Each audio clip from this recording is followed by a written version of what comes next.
I've always struggled with finding time to manage my finances. At the end of a busy week, the last thing I want to do is spend time budgeting all of my expenses or tracking down customer service teams to cancel old subscriptions I no longer use. But now I use Rocket Money, and it does all that for me. Rocket Money is a personal finance app that finds and cancels your unwanted subscriptions, monitors your spending, and helps lower your bills so you can grow your savings. Stop wasting money on the things you don't use. Cancel your unwanted subscriptions by going to rocketmoney.com/Washington Post. That's rocketmoney.com/Washington Post.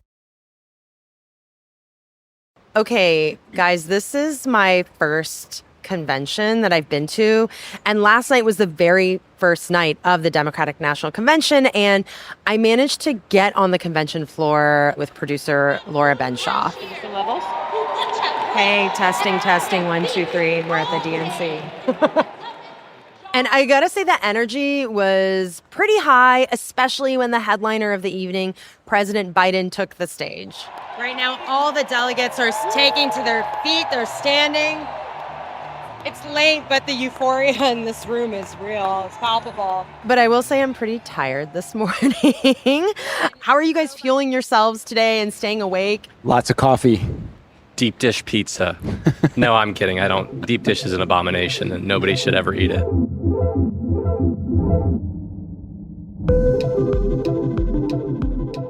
Welcome to a hybrid episode of the Campaign Moment and Post Reports. We're coming to you from the Democratic National Convention in Chicago. It's Tuesday, August 20th. I'm Elahe Izadi, co-host of Post Reports. And I'm Aaron Blake, senior political reporter and author of the Campaign Moment newsletter. We're also joined this week by White House reporter Matt Viser, who's back on the show. Hey, Matt. Hey.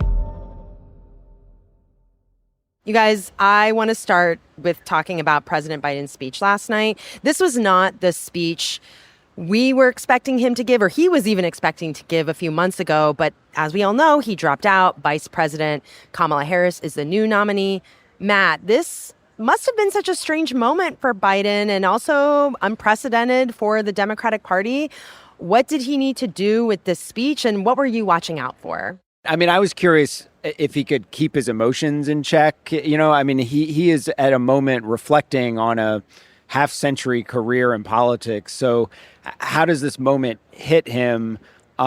It's been a bumpy few weeks, and he's made some tough decisions. So I think we saw that when he first came out on the stage and was tearful, at the start of his speech. Thank you. I love you. It was also curious how the party would receive him.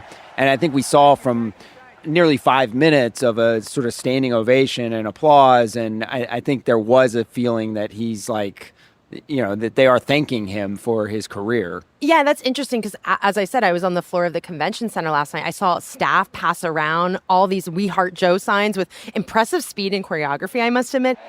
Thank you, Joe. Thank you, Joe. So, Matt, what do you make of all this love, whether it was orchestrated or not, being shown to Biden? Like, why was that such a production? What was the importance of that? I think there's a couple things. I mean, I do think that there's genuine affection for Joe Biden, who's been sort of a party figure for most of everybody in that room's life. Like most people remember the party and they remember Joe Biden in these different moments. So I do think that there is an affection and sort of a parting farewell to him. And there's also an undercurrent where it's thank you, Joe Biden, not only for your career, but thank you for not running again. And so there's that feeling of like, thank you for the decision that you made to drop out of the race. And that, I think, is like creating a lot of conflicting emotions for people at this moment. Yeah, I think it's important to separate those two issues. Republicans will talk about this as the Democrats, shoving aside Biden because he wasn't up to the job and they didn't like him. This was really a pragmatic decision for Democrats to usher him aside and to try and get a different candidate in. And also, it's not because they dislike Joe Biden. Like, this was about whether he could win. And there is a lot of goodwill in the party towards him. They believe his presidency has been a successful one. They just didn't believe that was something that could be sold to voters at this point because there were these concerns about Biden's ability to campaign and kind of carry the torch forward. And Aaron, I'm curious what you made of the speech, because for me, it felt like at a lot of moments a State of the Union speech or, he's talking about his administration's accomplishments, and talk about some of the substance of the speech and what you make of it. Yeah, it was really interesting to me because this is kind of a speech in which the party was pulled in two directions. One was this effort to show gratitude to Joe Biden for his presidency, for stepping aside. And the other was this desire to move forward and not kind of be defined by this presidency that is pretty broadly unpopular. And so having Joe Biden speak at this convention at all, while necessary, doesn't necessarily feed the purposes of the party moving forward. So I thought it was really interesting that he made a decision to kind of give a standard issue campaign speech. Like a lot of this stuff would have been at home on the campaign trail 3 months ago, where he's talking about the accomplishments. But what he did is he talked about those things and then talked about how, oh, by the way, Kamala Harris was there too, and here's what she did on $35 a month insulin, things like that. We finally beat Big Pharma.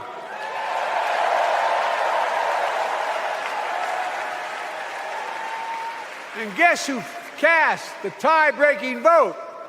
Vice President, soon-to-be President Kamala Harris.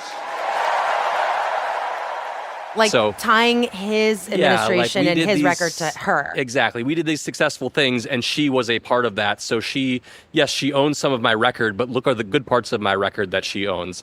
Another example is when he was talking about standing up to Vladimir Putin. Just as no commander-in-chief should ever bow down to a dictator, the way Trump bows down to Putin.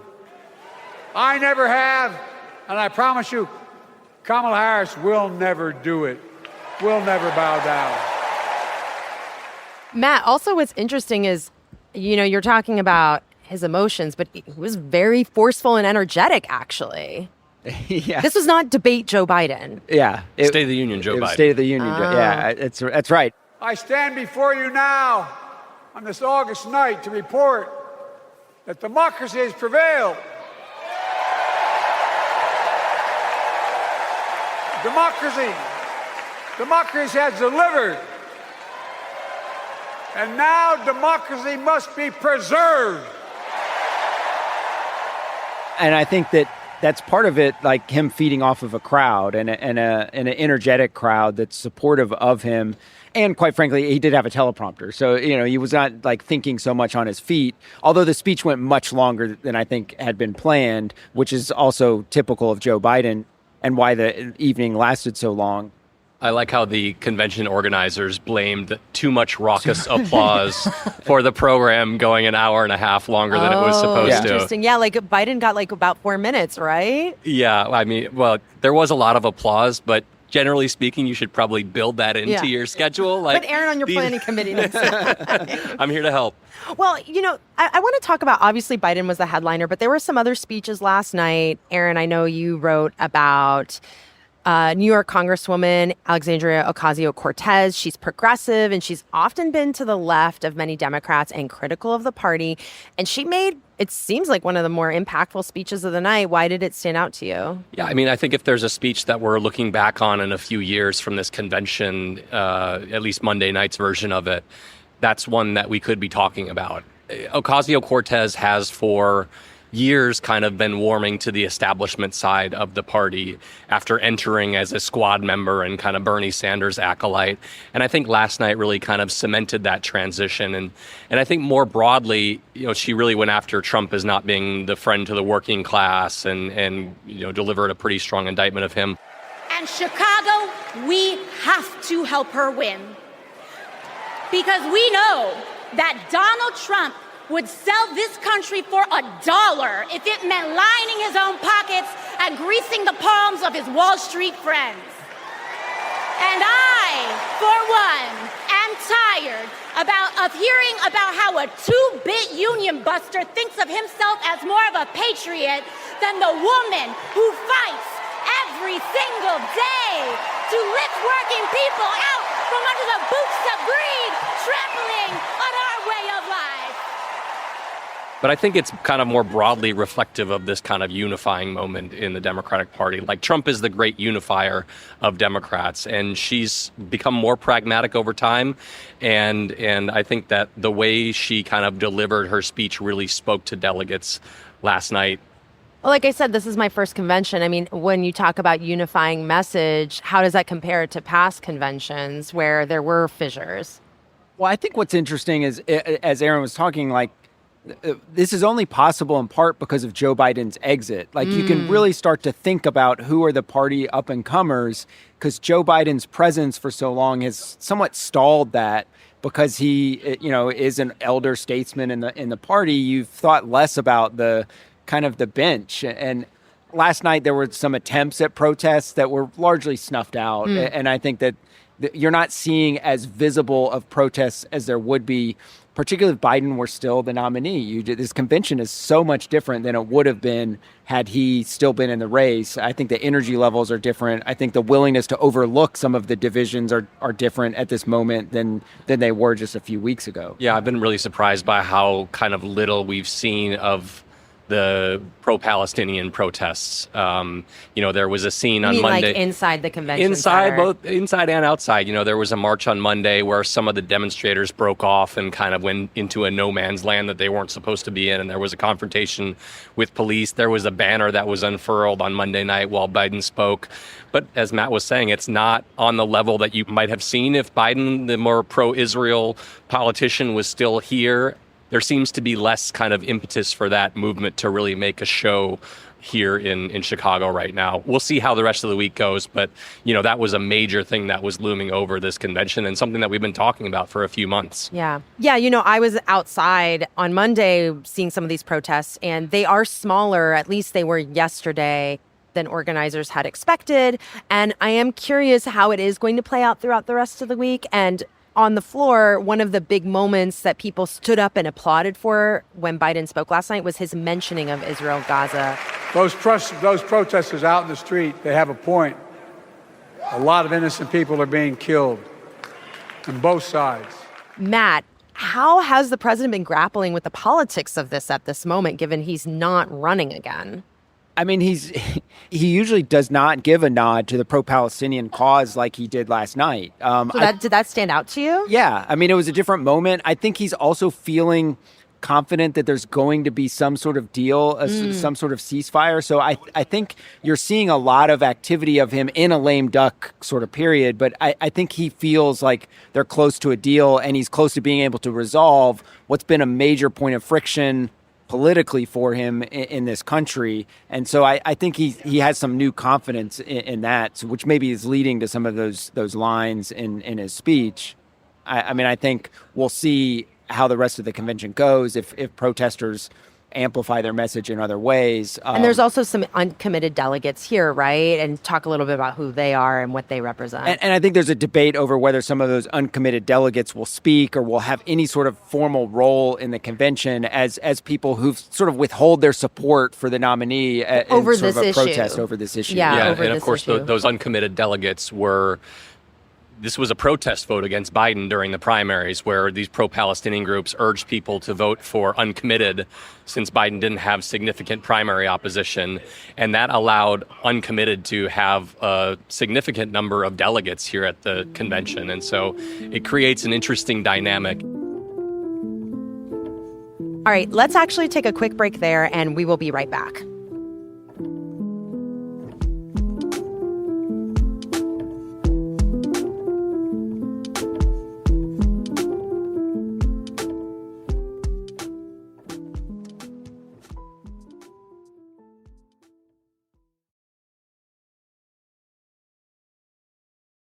Were there any other speeches or moments last night that were notable to you guys? Well, one person we haven't talked about yet is Hillary Clinton, who was the nominee in 2016 and has spoken and attended many conventions before, and was a major speaker last night. And to me, what was interesting with Hillary Clinton's speech was sort of also mixed emotions, right? On the other side of that glass ceiling is Kamala Harris raising her hand and taking the oath of office as our 47th President of the United Like she is seeing Kamala Harris potentially achieve the dream that she once had. And she's taking some pride in creating that pathway and in becoming the first female nominee of a major party. But there's also an aspect of somebody else is achieving that. And so you could sort of see that in her speech a little bit, like with Joe Biden, sort of taking pride in helping create a pathway for Kamala Harris, but also some wistfulness about the fact that it's not them who's achieving this historic goal. The future is here. It's in our grasp. Let's go win it. Yeah. Oh, and oh my gosh, next to the Minnesota delegation, she was like treated like a rock star. I saw like people leaping to their feet. I mean, she was greeted with a lot of enthusiasm. I know this is basically a big pep rally, but still. Yeah. Two things for me. One is there was a real kind of personal touch in some of the messaging last night. So we had 3 women who had gone through arduous abortion experiences talking about Republican abortion bans in states and basically making the argument that, like, you know, the states can decide, but look at what the states are deciding to do. And then also, you know, 2 speakers, Minnesota Lieutenant Governor Peggy Flanagan, Congressman Robert Garcia from California, talking about family members who had died from COVID and kind of the chaotic response that Trump led. And then the last thing that I think is interesting and worth noting is Sean Fain, the president of the United Auto Workers, giving a speech and taking his jacket off to reveal a shirt that said, "Trump is a scab, vote Harris."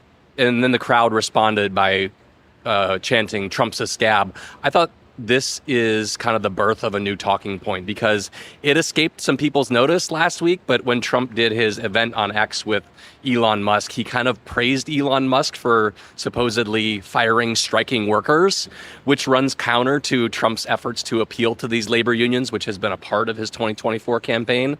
And so I think you're probably going to see Democrats talk a lot about those comments moving forward. You know, we saw Hulk Hogan rip off his shirt at the Republican convention, and here was Sean Fain ripping off his Sean jacket. Fain is the Hulk Hogan for Democrats. He does not look like Hulk Hogan, but he looks very much like a union president. Okay. But I thought that was a moment that we're likely to hear more or similar things about in the future. Ocasio-Cortez also calling Trump a 2-bit union buster. Like, this is going to be a focus moving forward. The other part was in terms of chanting, was the "lock him up" chant. Yes, this which was really interesting. Hillary Clinton seemed to take It some happened joy during her speech. That they were saying lock him up. Lock him up, which of course was the chant against her that he would lead his crowds in 2016. Now you have a Democratic crowd chanting the same thing at her one-time opponent in Donald Trump. So she's sort of smiling. Yeah. She kind of smirked and Took let in it the moment. happen. Yeah. She wasn't exactly like, no, Fighting we wasn't, can't yeah. do She was this. like, I'm going to let these tables turn a little bit. Yeah. And by the way, it's worth emphasizing, Trump has been convicted of a crime now, whereas, you know, the things that she was the things the crowd was telling her to be locked up for were never proven or prosecuted. I do think it is important to note that there are people here who are delegates. They were Joe Biden delegates, and they did not want him to drop out. But I didn't get the sense that there were any lingering resentments after he stepped aside when I interviewed some delegates. So here's Delegate Jessica Nichols. She's from Virginia, and she got emotional talking about when Biden exited the race and how she called her congressman to share her sadness. So, and he answered the phone right away. He was at the Capitol, just got out of a meeting with Nancy Pelosi. He was like, "Jessica, what's going on?" He said, "I just want you to know that we love President Biden so much, and we've been hearing negative things, and it was just upsetting, you know? But when Vice President Harris came in, when they made the transition, it was an amazing thing that happened." So even her, she's not conflicted about Harris. She's channeling that energy into supporting her. I'm curious if either of you have heard any unrest or lingering resentment among delegates, or if this sentiment from Jessica really mirrors where the party, even diehard Biden fans, are. So in talking with people close to Joe Biden, family members, and people who support him for a long time, I think a lot of people have taken their cues from him. And I think seeing him in moments like last night, in moments like the Oval Office address after he dropped out, where he does seem at peace with his decision.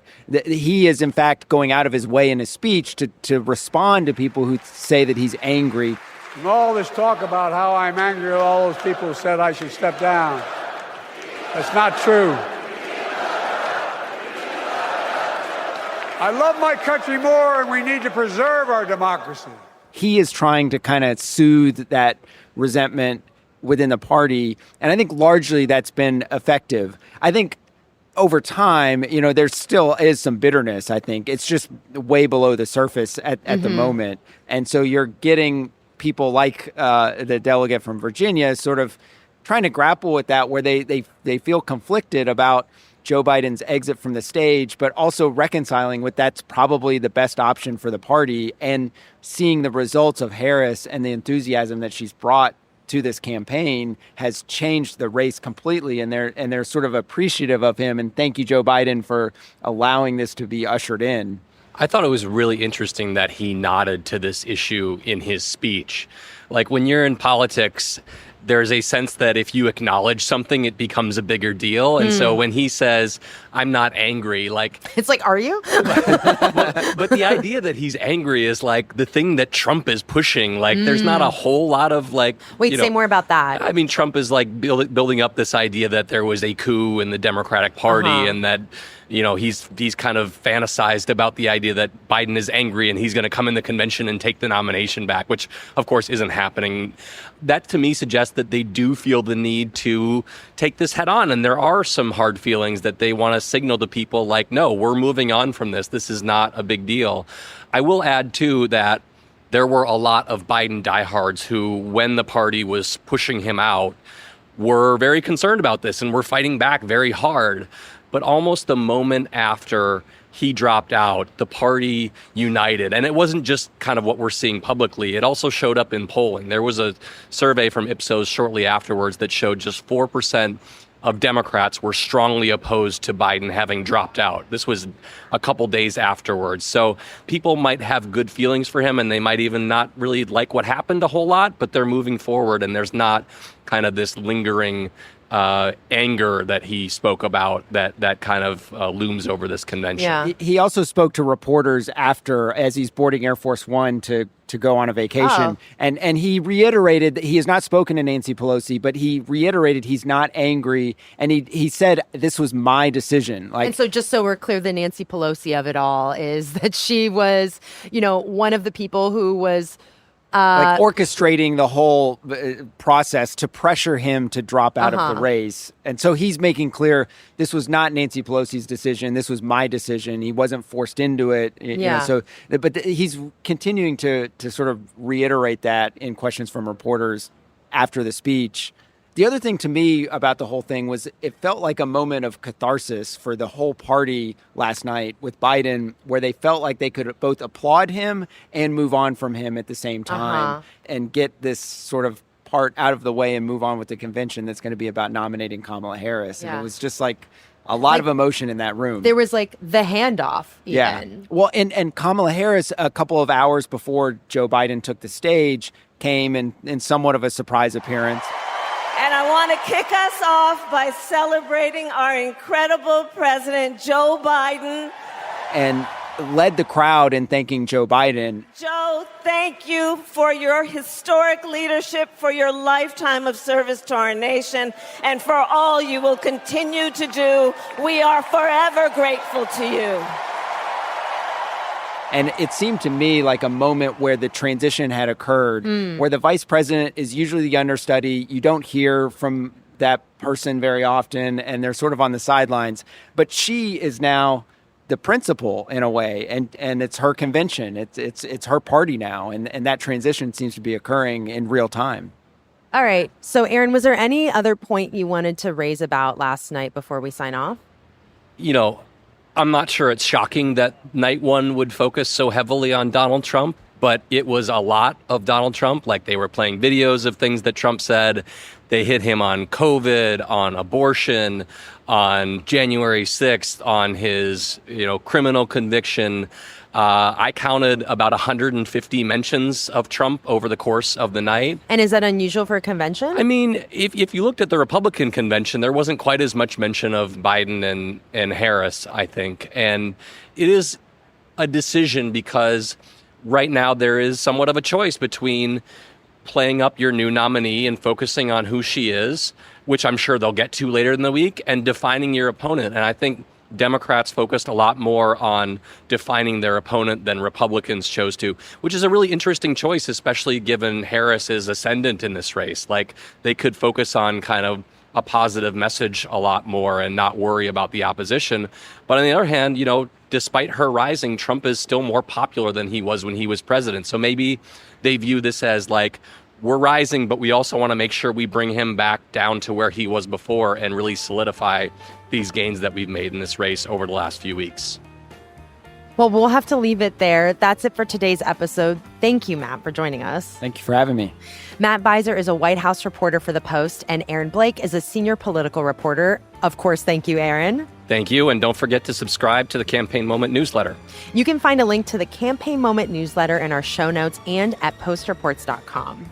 And if you're tuning in via Post Reports and you don't already follow the Campaign Moment feed, now is, of course, a great time to do it. We're going to be dropping exclusive episodes during the Democratic National Convention this week, and we'll be bringing you those kinds of episodes every single week between now and Election Day. Today's episode was produced by Laura Benshoff and mixed by Sean Carter. It was edited by Lucy Perkins and Mary Jo Murphy. Thanks also to Ariel Plotnick. I'm Elahe Izadi. Talk to you later, Aaron. Talk to you soon.